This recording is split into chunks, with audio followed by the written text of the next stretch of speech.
ദൈവതിരുനാമത്തിന് മഹത്വമുണ്ടാവട്ടെ.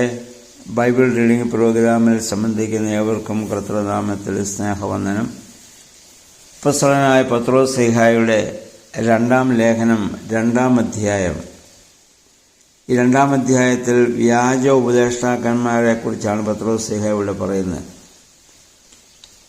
അദ്ദേഹം പറയുന്നു, പഴയ നിയമകാലത്തും ദൈവജനത്തിൻ്റെ ഇടയിൽ ഇസ്രായേലിൽ കള്ളപ്രവാചകന്മാരുണ്ടായിരുന്നു. അവർ യഹൂദജനത്തിനിടയിൽ ആ സഭയിൽ തന്നെ ഉള്ളവരായിരുന്നു. അവർ വിശ്വാസ വഞ്ചന ചെയ്തവരാണ്. തിരുവെഴുത്തിനും അതിൻ്റെ ആശയത്തിനും എതിരായി പുതിയ വ്യാഖ്യാനങ്ങൾ, ഉപദേശങ്ങളൊക്കെ ഒരക്കാലങ്ങളിൽ പ്രചരിപ്പിച്ചിരുന്നു. ഇന്നും ഇത് സഭയിൽ നൂറ്റാണ്ടുകളായി സഭ വഴിയായി പരിശുദ്ധാത്മാവ് പഠിപ്പിച്ച സത്യങ്ങളെ മാറ്റിമറിക്കുന്ന ആളുകളുണ്ട്. അവർ ഭാവിയിലുണ്ടാകും. അവരെ സൂക്ഷിക്കണമെന്നാണ് പത്രോസ് ശ്ലീഹ ഓർമ്മപ്പെടുത്തുന്നത്.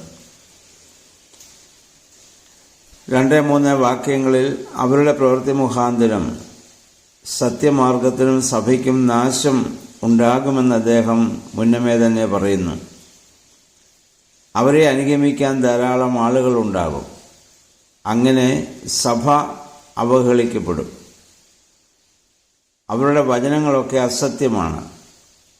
അവർ അത്യാഗ്രഹത്തോടെ ഒരു ധനാഗമന മാർഗമായി സുവിശേഷത്തെ കണ്ട് കപടവചനങ്ങൾ കൊണ്ട് ജനങ്ങളെ അവരെ തെറ്റിദ്ധരിപ്പിക്കും. നമ്മുടെ ഇടയിൽ ധാരാളം ഈ നൂതന കാലത്ത് അനേകരെ അങ്ങനെയുള്ള പല കൂട്ടങ്ങളെ നമുക്ക് കാണാൻ സാധിക്കുന്നുണ്ടല്ലോ. അപ്പം അതുകൊണ്ട് അവരുടെ മേലുള്ളതായ ദൈവത്തിൻ്റെ ശിക്ഷാവിധി മാറിപ്പോകാതെ നീണ്ടു നിൽക്കും എന്ന് പത്രോസ് ശ്ലീഹ ഇവിടെ ഓർമ്മപ്പെടുത്തുന്നു. ഇങ്ങനെയുള്ളവരെക്കുറിച്ചാണ് മത്തായിയുടെ സുവിശേഷം 7-ാം അധ്യായത്തിൽ നമ്മൾ നേരത്തെ വായിച്ചിട്ടുണ്ടല്ലോ. കർത്താവിൻ്റെ മഹത്വ പ്രത്യക്ഷ ദിവസം പലരും വന്ന് ക്ലെയിം ചെയ്യും, കർത്താവേ, നിന്റെ നാമത്തിൽ ഞങ്ങൾ പ്രവചിച്ചു, ഭൂതങ്ങളെ പുറത്താക്കി, വീര്യപ്രവർത്തികളെ ചെയ്തില്ലയോ എന്ന്. അന്ന് കർത്താവ് അവരോട് പറയും, ഞാൻ ഒരു നാളും നിങ്ങളെ അറിഞ്ഞിട്ടില്ല എന്ന്. അധർമ്മം പ്രവർത്തിക്കുന്നവരെ എന്നെ വിട്ടുപോകുകയെന്ന് അവരോട് പറയും. കർത്താവിൻ്റെ നാമത്തിൻ്റെ ശക്തി കൊണ്ട് പല കാര്യങ്ങളും അവർക്ക് ചെയ്യാൻ സാധിച്ചേക്കാം. പക്ഷെ അതൊന്നും ദൈവഹിത പ്രകാരമല്ല.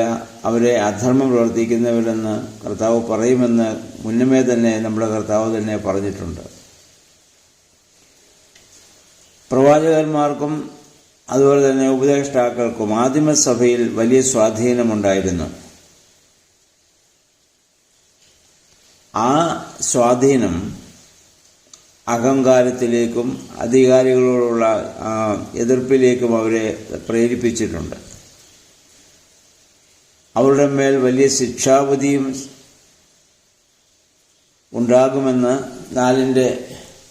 4 മുതൽ 11 വാക്യങ്ങൾ നമ്മൾ കാണുന്നുണ്ട്. അവിടെ പത്രോസ് ശ്ലീഹ പറയുന്നത് ദൈവത്തിൻ്റെ ദൂതന്മാരെ കുറിച്ച് പറയുന്നതായ ചില കാര്യങ്ങളാണ്. യൂദയുടെ ലേഖനം 9-ാം അധ്യായത്തിൽ നമുക്കിത് കാണാം. സാത്താനോട് തർക്കിക്കുമ്പോൾ പ്രധാന ദൂതനായ മീഖായേൽ അദ്ദേഹത്തോട് ശാപവാക്കുകളൊന്നും ഇത് പറയുന്നില്ല. മോശയുടെ ശരീരത്തിന് വേണ്ടി അല്ലെങ്കിൽ ദുരാത്മാക്കൾ വാദിച്ചപ്പോൾ ദൈവം നിന്നെ ശിക്ഷിക്കട്ടെ എന്നുള്ളൊരു വാക്കല്ലാതെ മറ്റൊന്നും അവിടെ പറയുന്നില്ല.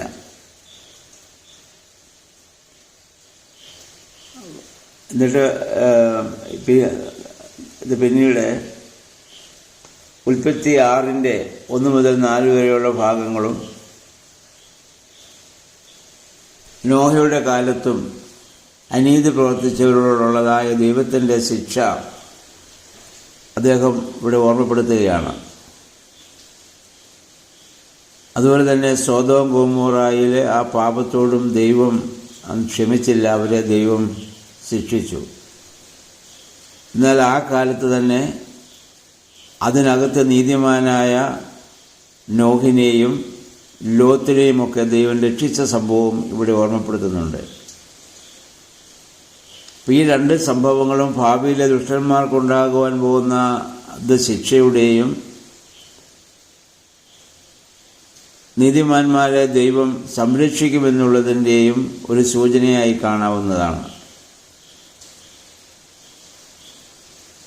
ലോത്തിന്റെ സ്വഭാവ മഹിമ ഇവിടെ പറയുന്നുണ്ട്. ഒന്നവൻ നീതിമാനായിരുന്നു. നമുക്കറിയാം, അവൻ്റെ അടുത്ത് നിന്ന് ദൈവദൂതന്മാരെ രക്ഷിക്കുവാൻ വേണ്ടി ലോത്ത് പരമാവധി ഇത് ശ്രമിക്കുന്നതും, വേണമെങ്കിൽ തൻ്റെ അവിവാഹിതരായ പെൺമക്കളെ വരെ അവർക്ക് വിട്ടുകൊടുക്കാമെന്ന രീതിയിൽ അദ്ദേഹം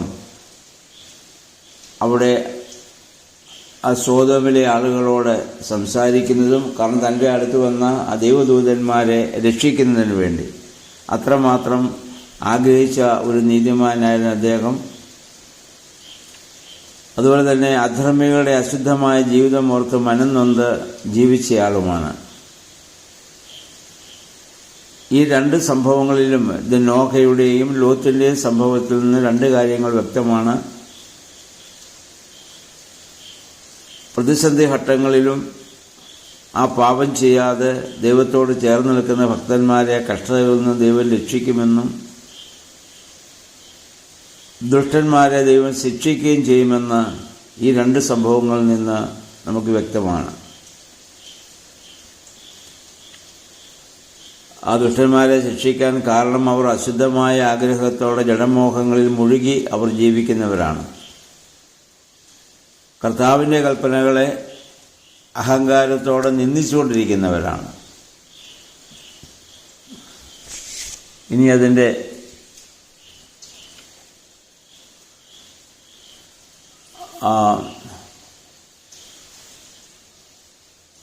ആധുനിക കാലത്ത് ആവർത്തിക്കപ്പെടുന്ന ഒരു സ്ഥിതിവിശേഷം നമുക്കിവിടെ കാണാൻ പറ്റും.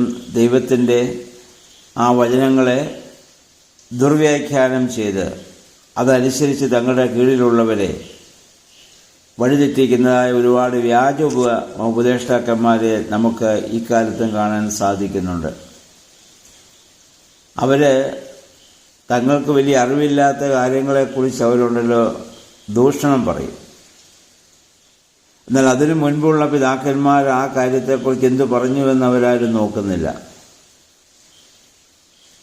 എന്നാൽ പരിശുദ്ധ സുറിയാനി സഭയെ സംബന്ധിച്ചിടത്തോളം സഭ എപ്പോഴും പ്രാധാന്യം കൊടുക്കുന്നത് അപ്പോസ്തലന്മാരുടെയും അവരുടെ സ്വന്തം ശിഷ്യന്മാരും എന്തു പറഞ്ഞിരിക്കുന്നു എന്ന് നോക്കുന്നുണ്ട്. അപ്പം അതുകൊണ്ട് വേദപുസ്തക വ്യാഖ്യാനത്തിലായാലും ചരിത്രപരമായ കാര്യങ്ങളിലായാലും അത് അനുസരിച്ച് മാത്രമേ അപ്പസ്തോലിക സഭകളിൽ ഉപദേശങ്ങൾ നൽകാറുള്ളൂ. അല്ലാതെ അവനവന് തോന്നുന്ന രീതിയിൽ അത് ചെയ്യാറില്ല. അപ്പം അങ്ങനെയുള്ള അപ്പസ്തോലികമായ പിതാക്കന്മാരുടെ ആ വ്യാഖ്യാനങ്ങളെയോ ഉപദേശങ്ങളെയോ ഒക്കെ കൂട്ടിമാറ്റുന്നവരെക്കുറിച്ച് പത്രോസ്ലീഹ ഇവിടെ പറയുന്നത് സ്വന്തം ഛർദിയിലേക്ക് തന്നെ മടങ്ങി ചെല്ലുന്നതായ ആ നായയോടും ആ ചൊളിക്കൊണ്ടിൽ വീണ്ടും ഉരുളാൻ ആഗ്രഹിക്കുന്ന മൃഗമായ പന്നിയോടുമാണ്.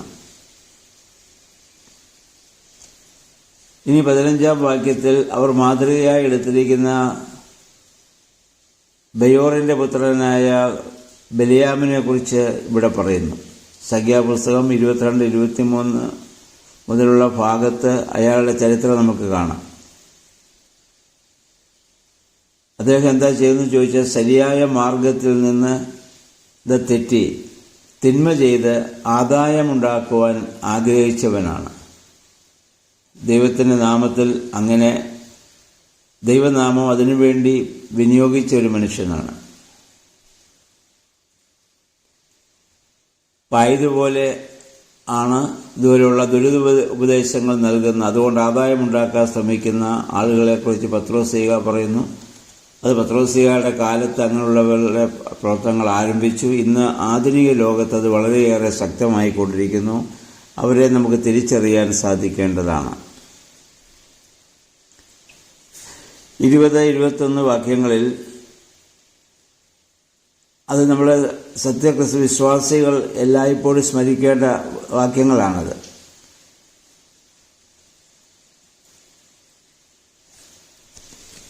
അവിടെ പറയുന്നത് നമ്മുടെ കർത്താവും രക്ഷകനുമായ യേശുക്രിസ്തുവിനെ കുറിച്ചുള്ള അറിവ് മൂലം അവർ ലോകത്തിൻ്റെ മാലിന്യങ്ങളിൽ നിന്നും രക്ഷ പ്രാപിച്ചതിന് ശേഷം വീണ്ടും അവയിൽ മടങ്ങിപ്പോയാൽ, അല്ലെങ്കിൽ ആ തിന്മകളാൽ അവർ വീണ്ടും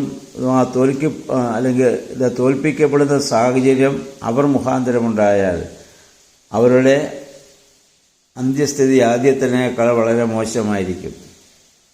കാരണം തങ്ങൾക്ക് ലഭിച്ച വിശുദ്ധ കൽപ്പനയെക്കുറിച്ച് അറിഞ്ഞിട്ട് അതിൽ നിന്ന് പിന്മാറുന്നതിനേക്കാൾ അവർക്ക് നല്ലത് നീതിയുടെ വഴിയെക്കുറിച്ച് അറിയാതിരിക്കുകയായിരുന്നു. അവരെക്കുറിച്ച് പറയുന്നു, ആ ഛർദിയിലേക്ക് മടങ്ങിപ്പോകുന്നതായ നായയെക്കുറിച്ചും ആ അശുദ്ധതയിലേക്ക് മടങ്ങിപ്പോകാൻ ആഗ്രഹിക്കുന്ന ആ പന്നിയെക്കുറിച്ചും. അപ്പം അതുകൊണ്ട് നമ്മൾ സത്യമാർഗം അറിഞ്ഞവരും മനസ്സിലാക്കിയവരുമാണ്. ആ മാർഗത്തിൽ നിന്ന് വ്യതിചലിച്ചുള്ള ഒരു ജീവിത രീതി നമുക്ക് പിന്തുടരുവാൻ അവകാശമില്ല. വിശുദ്ധിയിലേക്ക് വിളിച്ചവൻ ആ വിശുദ്ധിയിൽ തന്നെ ജീവിക്കാൻ തക്കവണ്ണം അവൻ ശ്രമിക്കുകയും അതിനുവേണ്ടി അധ്വാനിക്കുകയും ചെയ്യണം, ആഗ്രഹിക്കുകയും ചെയ്യണം. ഒരു വലിയ ഉപദേശമാണ് ഈ 2-ാം അധ്യായത്തിലൂടെ പത്രോസ്ലീഹ ആദിമ സഭയ്ക്ക് നൽകുന്നത്. പത്രോസ്ലീഹ അന്ന് പറഞ്ഞതുപോലെ ഭയപ്പെട്ടതുപോലെ തന്നെ ഇന്നും സംഭവിച്ചുകൊണ്ടിരിക്കുന്നുവെന്ന് നമുക്കറിയാം. അപ്പോൾ അവർ പരിശുദ്ധാത്മ പ്രേരിതമായിട്ടാണല്ലോ ഈ വചനങ്ങളൊക്കെ എഴുതുന്നത്. അതുകൊണ്ട് ഭാവിയിൽ എന്ത് സംഭവിക്കാൻ പോകുന്നുവെന്ന് അവർക്ക് വളരെ നന്നായിട്ട് അറിയാമായിരുന്നു. ആ ദൈവാത്മാ പ്രേരണയാൽ ആണ് അവർ എഴുതിയിട്ടുള്ളത്. ആ ദൈവാത്മാവിൻ്റെ ആ പ്രേരണയാൽ എഴുതിയിട്ടുള്ള വചനങ്ങളെ അതേ അർത്ഥത്തിൽ കാണുവാനും അതനുസരിച്ച് നമ്മുടെ ജീവിതത്തെ ക്രമപ്പെടുത്തുവാനും നമുക്ക് ഇടയായിട്ട് തീരണം. ഇന്നും പാപം ചെയ്യാൻ ധാരാളം അവസരങ്ങളും പൈശാചിക പ്രലോഭനങ്ങളും പ്രകോപനങ്ങളൊക്കെ നമ്മളെ നേരിടുമ്പോഴും ഈ വചനം വായിച്ച് അതിൽ നിന്ന് നമ്മെ തന്നെ സംരക്ഷിക്കുവാൻ നമുക്കിടയായി തീരണം. അതിനുവേണ്ടി നമുക്ക് ശ്രമിക്കാം. ദൈവത്തിൻ്റെ പരിശുദ്ധാത്മാവ് അതിന് നമ്മെ ശക്തീകരിക്കട്ടെ. അതിനുവേണ്ടി നമുക്ക് പ്രാർത്ഥിക്കാം. എല്ലാവർക്കും നല്ലൊരു ശുഭദിനം ആശംസിക്കുന്നു. ദൈവനാമം മാത്രം മഹത്വപ്പെടുവാൻ ഇടയാവട്ടെ.